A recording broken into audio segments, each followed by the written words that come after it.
I've had this Xbox One S for a while, and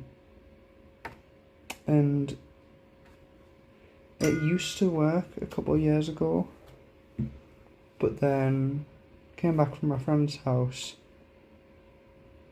after years and just doesn't turn on. It's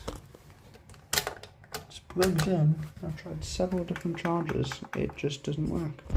If anyone knows how to fix it, like I've had a look at YouTube, a couple of solutions, but all of them require it turning on for like 4 seconds to start with, and that just doesn't happen. So if anyone knows how to solve this problem myself, let us know.